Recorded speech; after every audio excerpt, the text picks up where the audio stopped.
be something in there. Keep on trying. If I'd known my budding would last this long, I'd have treated it better. I'll get my other machine. Mr. Grace? Mr. Grace, can I send down to stop for another pair of tights? Well, only I just caught these on my desk and I've lathered them, look. Oh.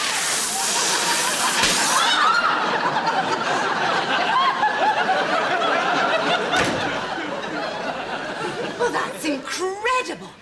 I've never seen that happen before. No, but it's encouraging, isn't it? Yes, it is, Mr. Grace. Oh, thank you, Mr. Rumbold. Excuse me, Mr. Grace. Here are the final figures for the month. I'm afraid they're much worse than I feared, but I would point out that they are commensurate with the general trend in the trade. I put it down to uneasiness in the Middle East, the weakening dollar, plus the fact that Carter has not come up to expectations. Oh, yes, it's Carter in bedding. No, sir. Jimmy Carter. He's running the USA. Oh, yes, you mean the underbuyer for sportswear and accessories.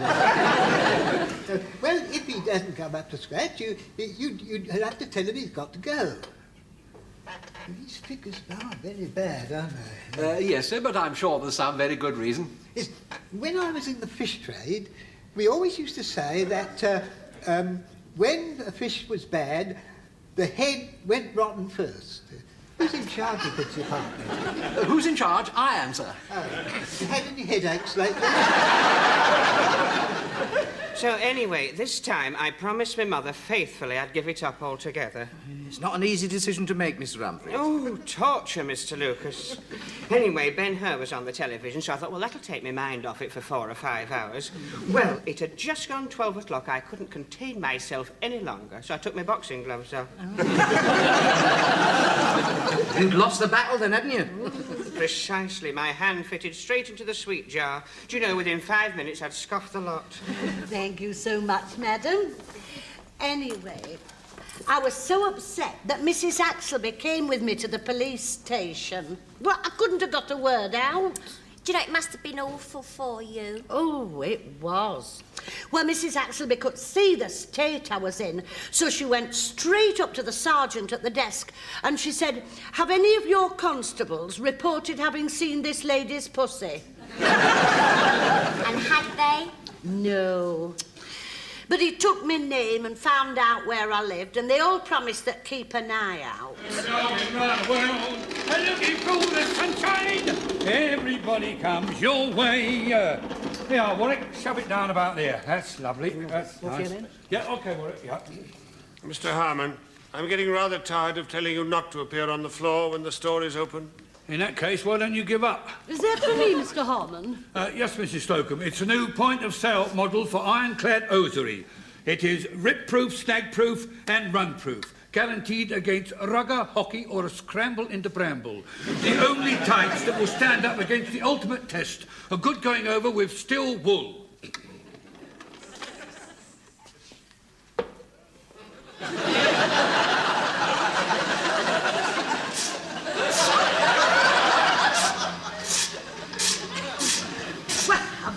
Anything so daft in all my born days. Take it away, Mr. Harmon. Mr. Goffin display will raise hell about this. If Mrs. Slocum does not like a display, she is entitled as head of her department to refuse it. And I must say that I deplore the sight of female figures without knickers. Oh, you've changed your tune since the Christmas party. I don't recall anything untoward happening at the Christmas party. Oh, you mean you've forgotten about the lift girl doing the belly dance on the tabletop? I didn't see that. That's because you was doing an impersonation of the man in the iron mask with a waste paper basket over your head. Oh, take it away. Oh, by the way, it's worked by a random timing mechanism. Oh, take it away. I'll send my senior assistant back for the other bit. Can't go, you come with me. Oh, Mrs. Slocum, I wonder if you'd mind staying behind after we close. Oh, certainly, Captain Peacock. We want to discuss falling figures. You too, Miss Brahms. Blimey, my figure hasn't fallen. Captain Peacock is referring to the trade we're doing. No, more specifically, the trade we're not doing.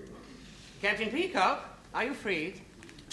At the moment, Mr. Humphreys, Shall I come over to you for you to sign my chit, or will you come over here? you have my permission to come over here. I've just done 6 pairs of Y-fronts on account. Would you mind authenticating them? No, certainly. It's good to see, Mr. Humphreys, that you haven't lost your sales technique. Not when it comes to Y-fronts. I was only saying to Mr. Rumbold this morning that that smile of yours should take you a long way in life. Oh, coming from you, Captain Peacock, that is indeed a compliment. You always look so stern and forbidding. I thought you didn't like me. Well, I'm sorry if I give that impression. It's very hard to be close to people during working hours. By the way, can you stay behind tonight? No, Captain Peacock, no. My mother's,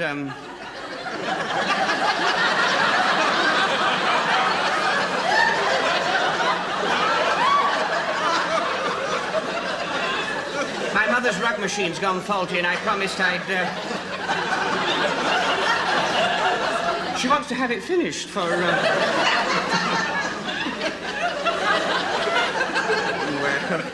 Well, it's a very big rug. I don't suppose a day would make any difference. Haven't you got penetrating eyes?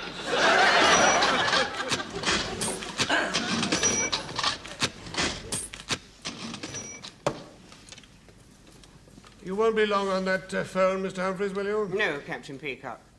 No, I'm sorry, Mother. I'm going to be late. Well, due to circumstances beyond my control. No, love, choir practice is Thursday night. I'm at work. Well, you don't have to do your rug tonight. Why don't you get on with your Battle of Hastings tapestry for the church? Oh, and while you're at it, the vicar thought that King Harold's chain-mail skirt ought to be lowered about 4 inches. Well, he studies those sort of things.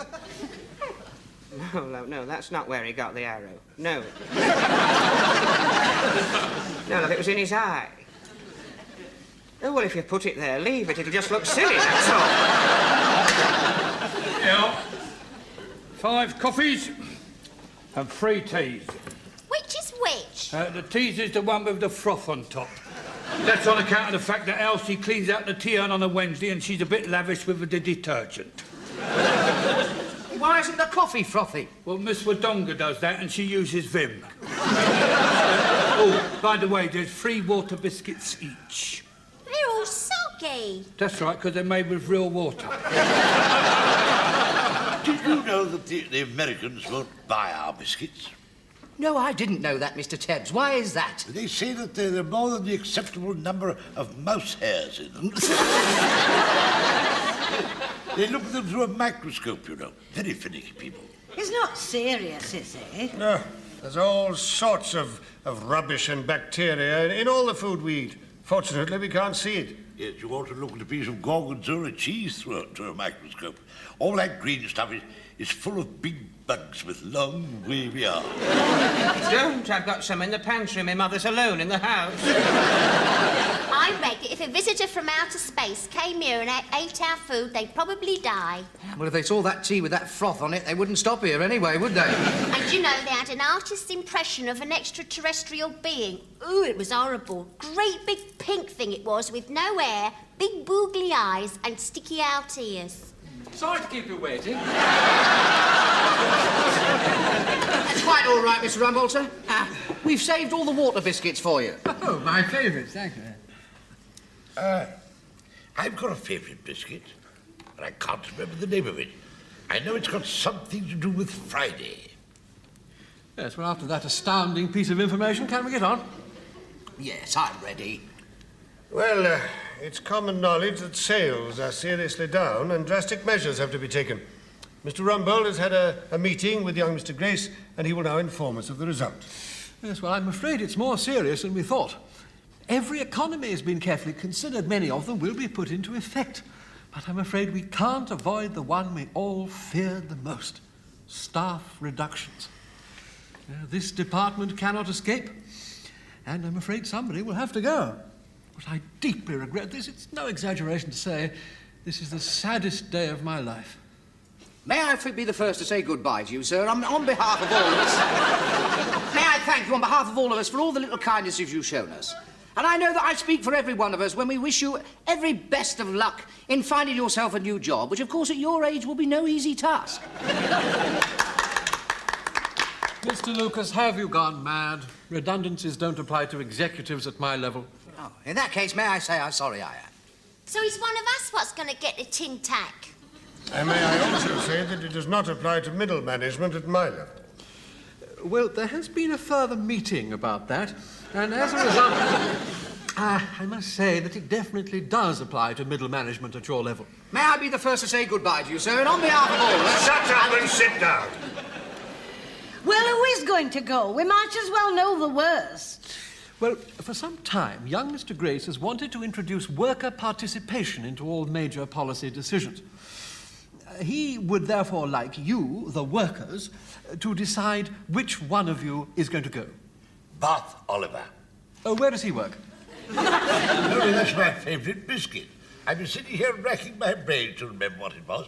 I knew it had something to do with Friday. Friday night is my bath night. Haven't you been listening? We've got to cut down. Oh, we had to during the war, you know. We were only allowed 5 inches. And I used to share mine with Mrs. Tebbs. You haven't been listening, have you? So I haven't. The department's running at a loss, and one of us is going to get the sack. Oh, who is it? Last in, first out, I say. Well, I was last in. And may I be the first to say goodbye? And to say thank you for all them little kindnesses which I'm sure you intended to do and would have done if you'd ever got round to doing them. You're full of old world charm today, aren't you? What have I ever done to you? Nothing, because the only time I let you take me out, that usherette had a new battery in her torch. I don't see why we need a ladies' department at all. Well, I am the opinion that those who are nearest to retirement should leave now and not drag it out. Don't forget your handbag, Mrs. Slocum. Right, fairy cake. Oh! So it's all coming out now, is it? Ladies and gentlemen, please, please. Sit down, Mrs. Slocum. Let us preserve the niceties. You know, I'm put in mind of the year 1912, when that gallant explorer, the late Captain Scott, was trapped in the frozen wastes of the Antarctic, in a tent with a handful of companions. The blizzard was blowing fiercely outside, the temperature was 45 degrees below, and the dwindling food supplies were obviously insufficient to allow them all to survive. No one knew the situation better than the brave Captain Oates. And one night, he got up from his sleeping bag and said very casually, "I'm just going outside for a while." He never came back. He had made the decision to sacrifice himself in order to save his companions. If that had happened today, they'd have all eaten Captain Scott.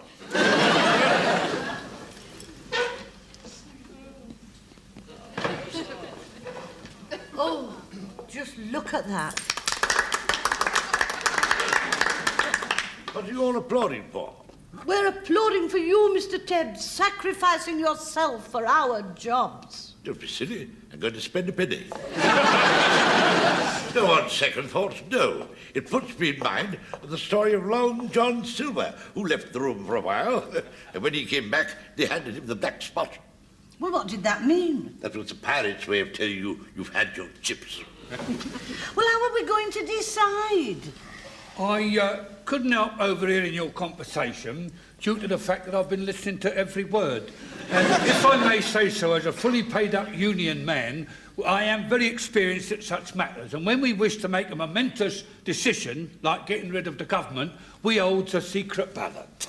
Very good idea. Let's all write down who we think should go. Yeah, use my bill pad. And I think you should also write down the reasons for your choice. That will help me when I explain to young Mr. Grace. Excuse me, brother. When you've cast your votes, put your votes in here and I'll be the stakeholder. And suppose we want to vote you out? You can't, because I'm the stakeholder, aren't I? May I have your votes, please? You know, it's a very difficult decision for me to make. for I have such a warm personal regard for every one of you.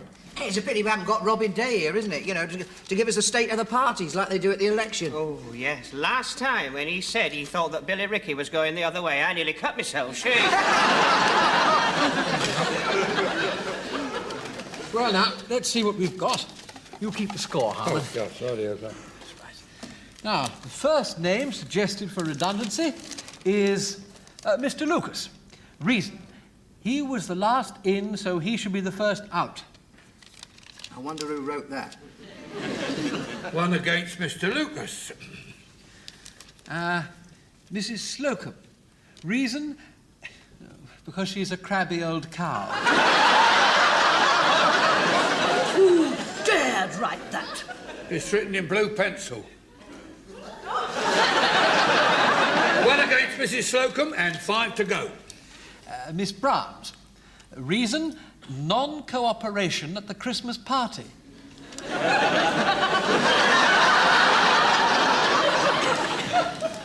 Mr. Tebbs. Reason: past it. Past it? Would you say I was past it, Mr. Humphreys? Certainly not, Mr. Thames. There's minutes left in you. Yeah, well, let's press on, shall we? Captain Peacock. Reason: he is disrespectful to Mr. Rumbold behind his back. For instance, he holds a plate to each side of his head saying the words, "Guess who?" Signed, your devoted servant, Dick Lucas. Is this true? It's a figment of Mr. Lucas's diseased imagination. All right, then, saucers. Well, one more to go. Oh, this one just says, "Don't know," signed Mr. Humphreys. Still sitting on the fence then, Mr. Humphreys. It's that way you can see what's growing in both gardens. Well, by my calculations, it's a draw. And Mr. Humphreys failed to score. Which is unusual for you, Mr. Humphreys. Oh, it's been a most interesting experiment in worker participation. Although totally inconclusive. Not at all, no. My report to young Mr. Grace will simply say that we reached a unanimous don't know. But one thing has emerged from this very clearly. The most popular person in the department is Mr. Humphreys. Nobody wanted to see the back of him. That's unusual for me, isn't it, Mr.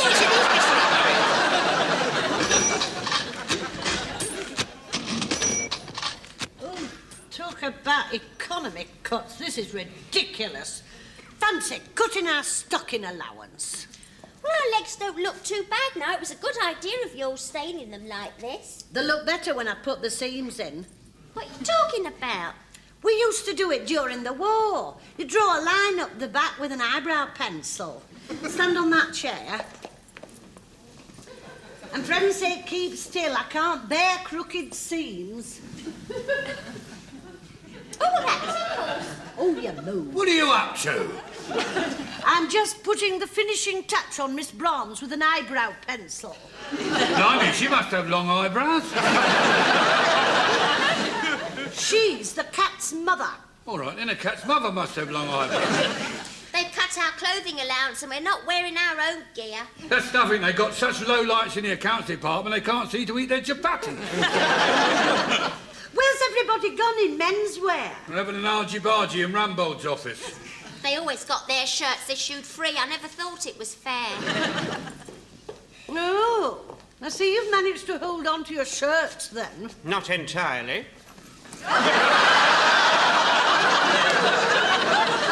While I'm here, it's pencil day. Hang about. There's two of us, you know. Oh, sorry. That's part of Mr. Grace's economy drive. I'm surprised you didn't cut it into 4.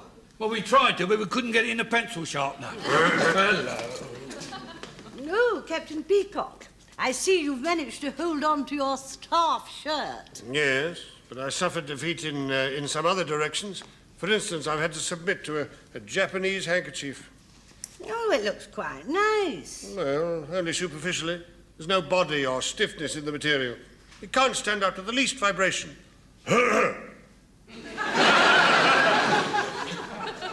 Has anyone seen Mr. Tebbs? Not since he heard that Mr. Pengelly from Garden Furniture had got the sack because his hair's gone grey.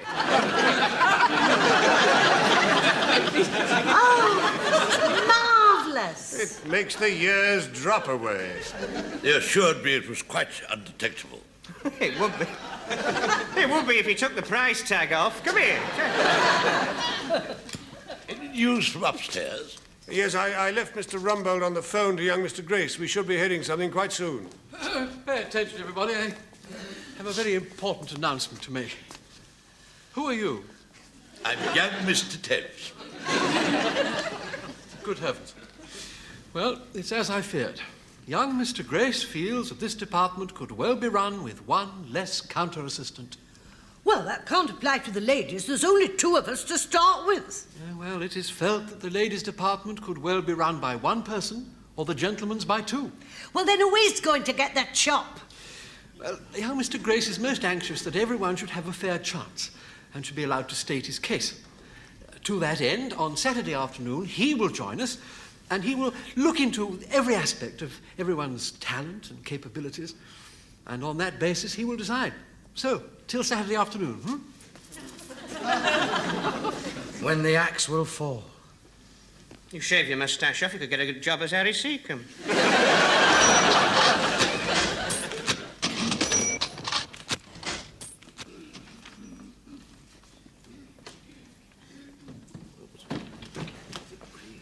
What have you got there? They're making a book down in packing, and there's heavy bets on who's going and who's staying. Well, you can scratch me off the list, because it's been decided after all that management at my level are staying. That's messed up the odds, because I got you down as 50 to 1 on to go. Captain Peacock, non-runner. Well, what odds are the others then? Slocum, experienced mayor, despite weight handicap, could stay the field, even money favourite. Brahms, filly, last time out was at the Christmas party.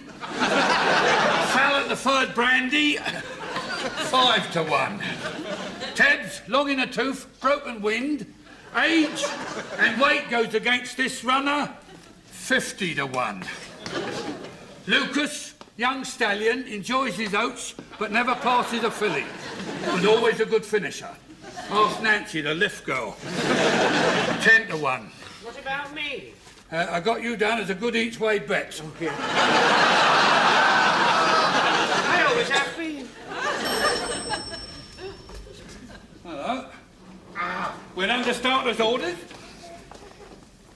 Good afternoon, everybody. Good afternoon, Perhaps you ladies would like to come sit over this. Have you a nurse? Sit down. Thank you very much. Now then, sir, the first question that we have to decide is whether Miss Brahms or Mrs. Slocum should go. Right, Slocum versus Brahms. I'd like to say a few words on behalf of Miss Brahms. Well, carry on, Mr. Lucas. Right, thank you. Well then. Excuse me. Stand up when you address Mr. Grace. I'm sorry, Your Honour. May it please your lordship. When I go into a lady's shop, I think it's very nice to see a nice, pretty girl behind the counter. Especially if she's got long, sexy legs and big... Objection! How can you see her legs if she's behind the counter? You can stand on tiptoe. Objection overruled. Thank you very much, your lordship. And now I suggest that Miss Brahms and Mrs. Slocum show us their legs, and all that we can assess their merits. Slocum, 101 to get the sack. I must say a word for Mrs. Slocum. I cannot have her subject to this unseemly exhibition. My legs are not unseemly. Oh, shut up, I'm on your side. If I go into a lady's shop to buy a pair of tights, I'm not interested in looking at girls' legs. I like to see a nice motherly figure with an understanding smile. And what, may I ask, are you doing going into lady shops buying tights? I don't know, but if I did, that's what I'd like to see, a motherly figure with an understanding smile. The question we have to decide, Mr. Grace, is this. Do we prefer someone with a lot of experience and a little older, or someone with long, sexy legs? Well, I prefer somebody with a lot of experience and long sexy. I don't know about that, but my legs are sexier than Mrs. Slocum's. Stop influencing Mr. Grace. Too late, I've been influenced. Before you decide, sir, we should examine the men. I don't want to see their legs. Sir, if I might just read an extract from Mr. Tebs' record. Be upstanding, Mr. Tebs. Mr. Tebbs has been with this firm over 40 years. He was 12 years with bathroom fittings, received 76 citations for selling complete marbleized bathroom suites. In 1968, received long service pen and pencil set. That was a memorable day. Mrs. Tebbs got drunk. Captain of Grace Brothers Bowls team, secretary of Grace Brothers Darts Club, tireless worker for Grace Brothers Benevolent Fund for distressed salespersons.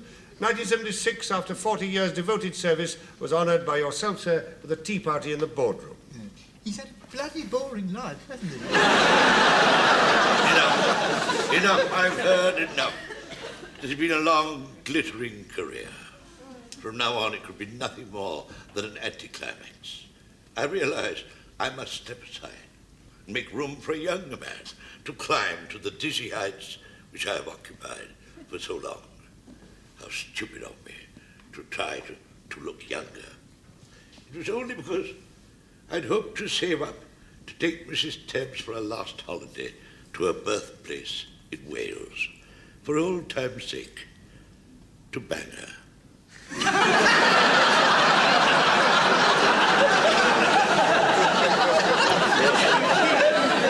I realise now I probably shan't be able to afford it.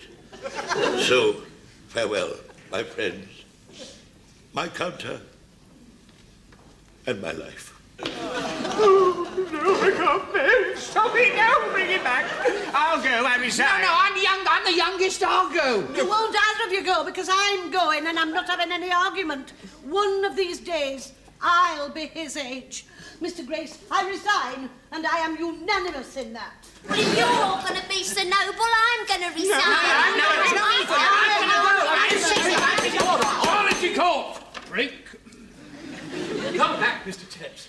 Now, let's get one thing absolutely clear. No one is allowed to resign. I shall decide who's going to go. Oh, in that case, may we help you? Sandra, I'm free. I'm free. Follow me.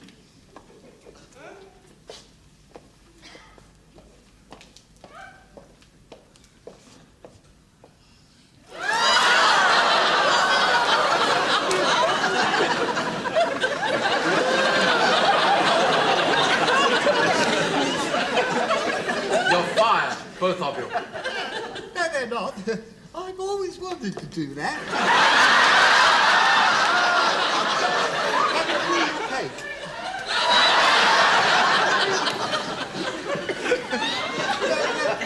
I enjoyed that. So, see you all on Monday. No, sir, what about the economic cuts? Oh, they've been cancelled. I'm introducing a 3-day week. What, for the store? Oh, no, for me. It's very boring in my office. Supposing something comes up while you're in the country? We'll send him somebody with long, sexy legs and lots of experience. I think he'd do much better with an understanding smile.